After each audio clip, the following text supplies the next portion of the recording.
kami ingin berbagi kepada ibu-ibu tentang definisi budaya positif. Kalau menurut ibu mendengar budaya positif itu apa sih sebenarnya budaya positif? Namanya aja positif, kan? Nah, kalau menurut ibu-ibu ini budaya positif itu apa?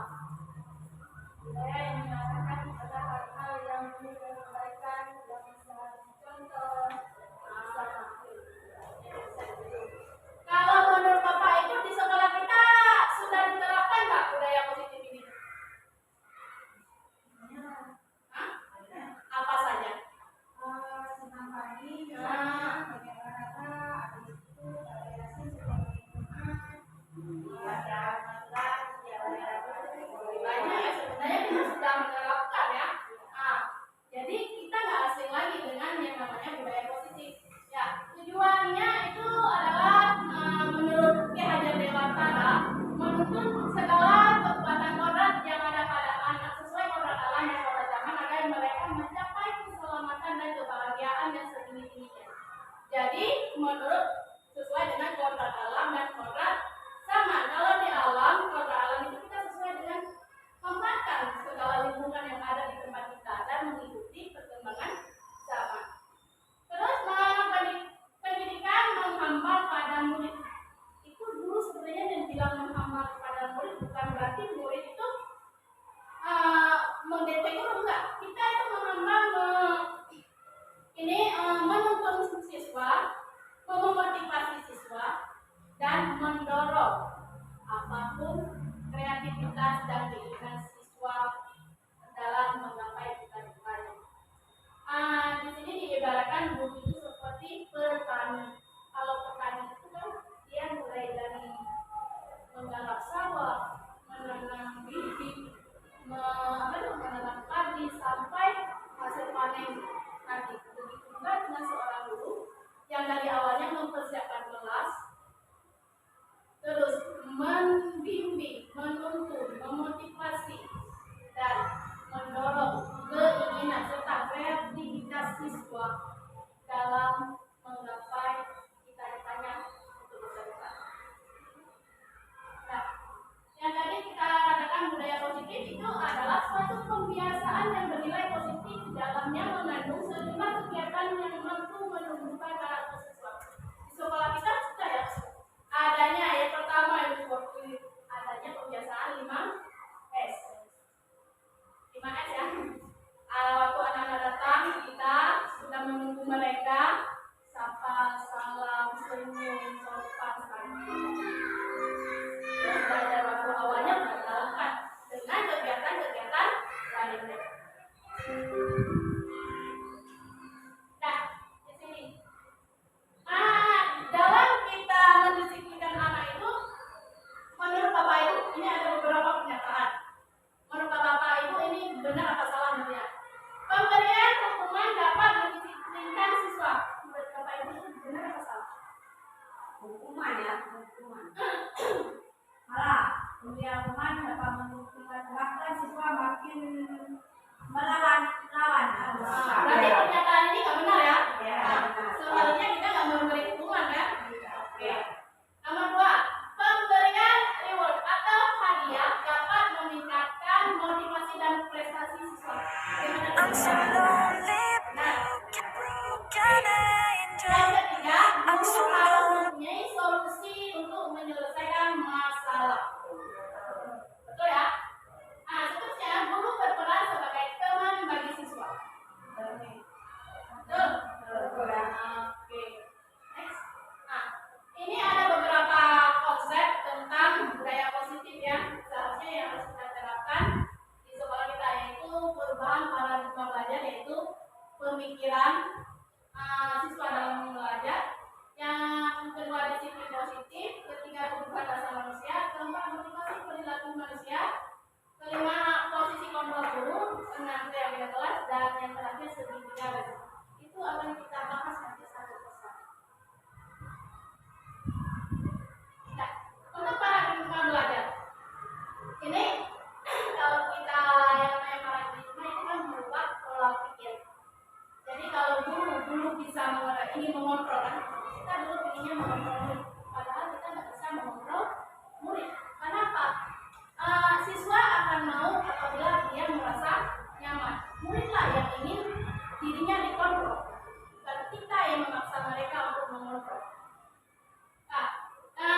yang dibilang ini mengkritik dan siswa sebenarnya kalau kita kritik makin kita buat yang kamu lakukan ini salah, sebenarnya mereka tuh udah merasa tertekan.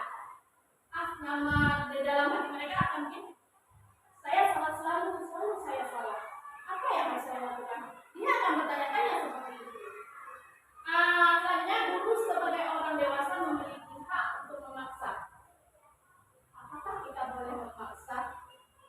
Terkadang ada anak-anak mungkin yang lagi bosan, mungkin ada permasalahan di dalam, ada permasalahan pada dirinya sehingga dia mungkin malas belajar, di pelajaran nggak fokus. Seharusnya harus kita tanya-tanya dengan kita mempunyai hak untuk memaksa dia harus mau. Tapi kita tanyakan kenapa alasan dia itu seperti apa.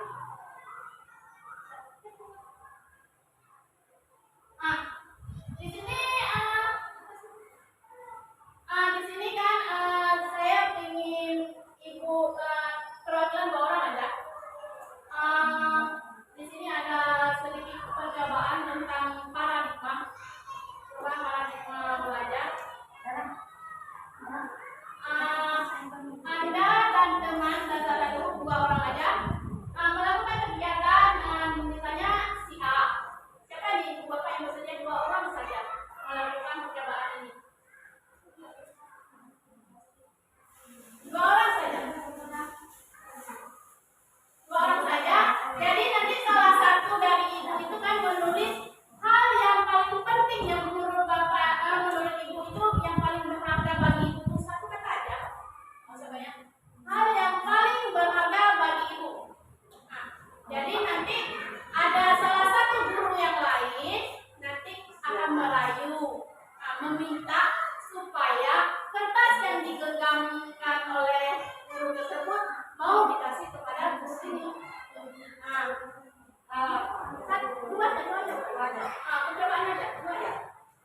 Dua aja.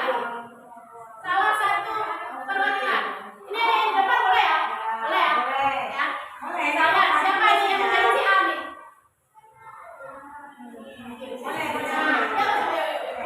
Boleh. Pertama siapa yang menjadi si A?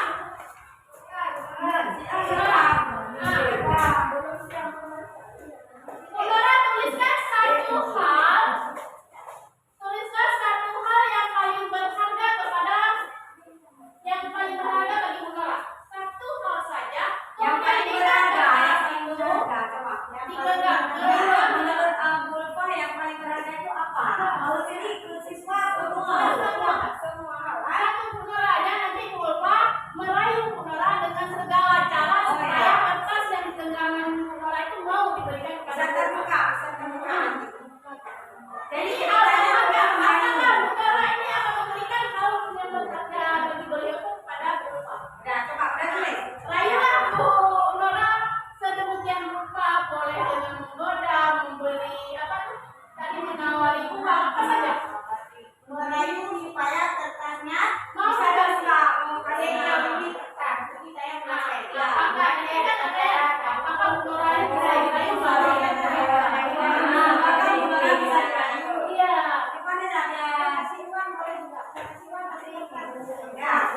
Udah ya, udah ditulis ya. Ya, kita lihat ya prakteknya sekarang. Itu bertindak sebagai siswa kan? Ya.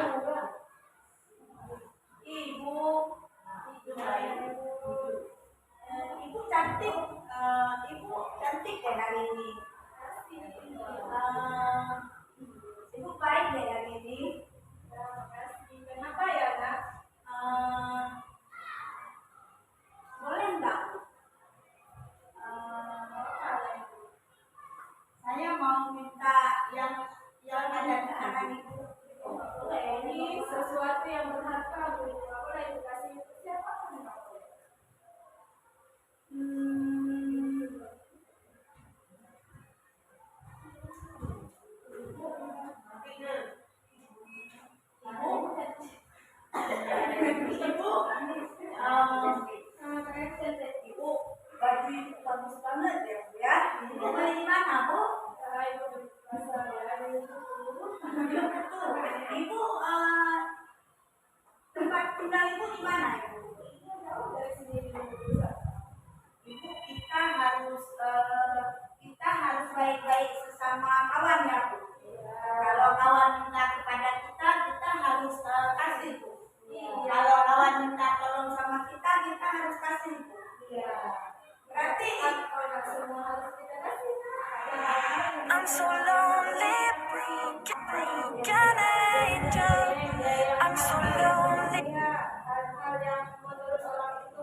Kenapa?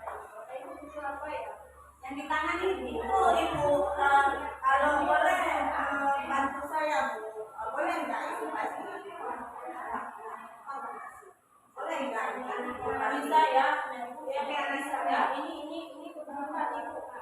Kalau anda itu nggak takut ini cuma ibu. Ibu supaya saya rajin Ibu belajar. Ya udah deh Bu, Ibu beli. Ibu nggak saya. Oke, selanjutnya kita lanjut ke disiplin positif. Apa sih itu disiplin positif? Yaitu disiplin positif itu merupakan sebuah kesadaran seseorang untuk mau dan mampu mengendalikan diri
seakan-akan dia melihat gurunya takut.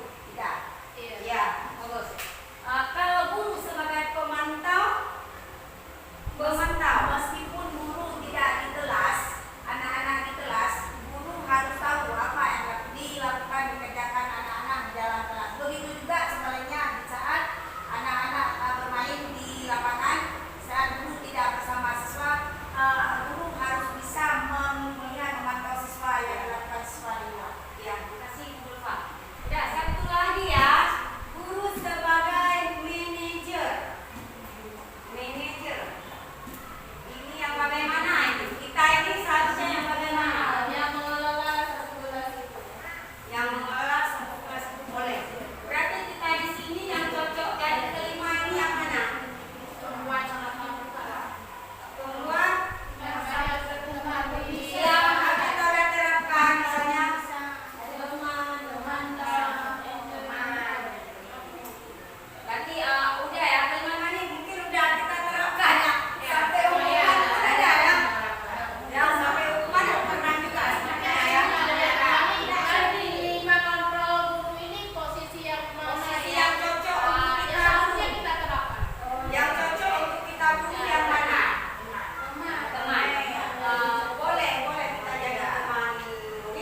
6 aja. Ya.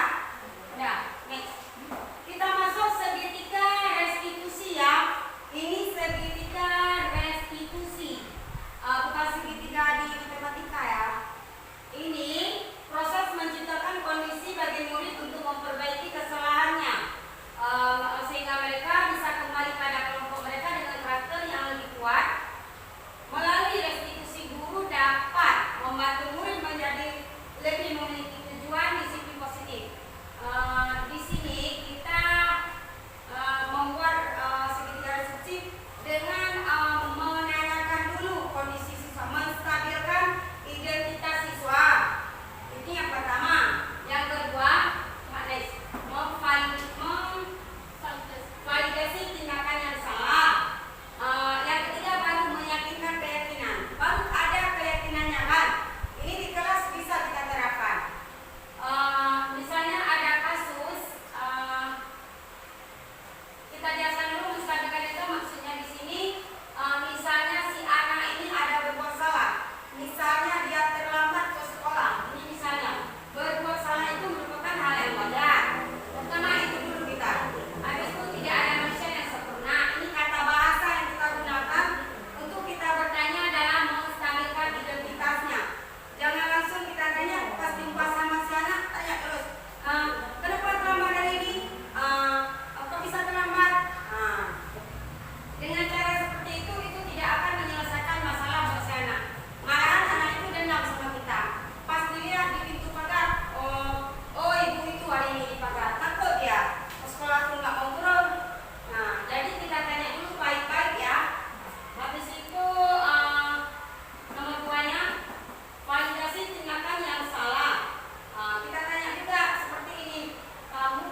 singkatnya seperti itu.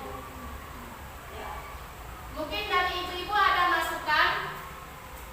Ada masukan lagi Iya. ya? Kita di sini diskusi aja deh, bukan kalau kalian kita diskusi aja. Mungkin ada pendapat lain atau ada hal yang ingin ditanyakan, boleh.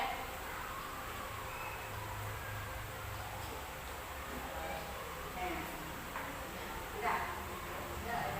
Enggak ya? Enggak ya? Jelas ya? Kan ada sedikit lagi di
tiga ya.